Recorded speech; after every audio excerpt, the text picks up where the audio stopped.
Seorang sopir travel jurusan Jawa Bali diringkus aparat kepolisian Polresta Denpasar karena menyimpan 13 paket sabu-sabu dalam saku pakaiannya. Tersangka mengaku membawa barang tersebut untuk menghilangkan kantuk saat mengemudi.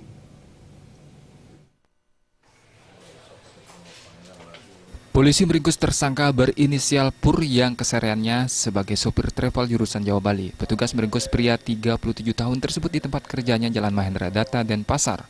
Terungkapnya kasus ini bermula dari informasi warga yang menyebutkan seorang sopir travel kerap mengkonsumsi dan mengedarkan sabu-sabu.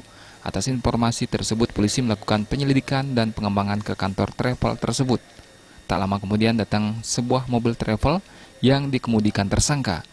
Berbekal ciri-ciri tersangka, polisi langsung menggeledah tersangka yang sedang berada di ruang istirahat. Dalam penggeledahan tersebut, ditemukan 13 paket sabu-sabu dan sebuah timbangan elektrik yang disimpan di saku pakaiannya. Berdasarkan barang bukti tersebut, tersangka langsung digiring ke Sat Narkoba Polresta Denpasar guna menjalani pemeriksaan. Yang bersangkutan sebagai sopir travel Jawa Bali. Itu untuk sementara dari pengakuannya yang bersangkutan mendapatkan sabu ini, 13 paket sabu ini adalah di Surabaya.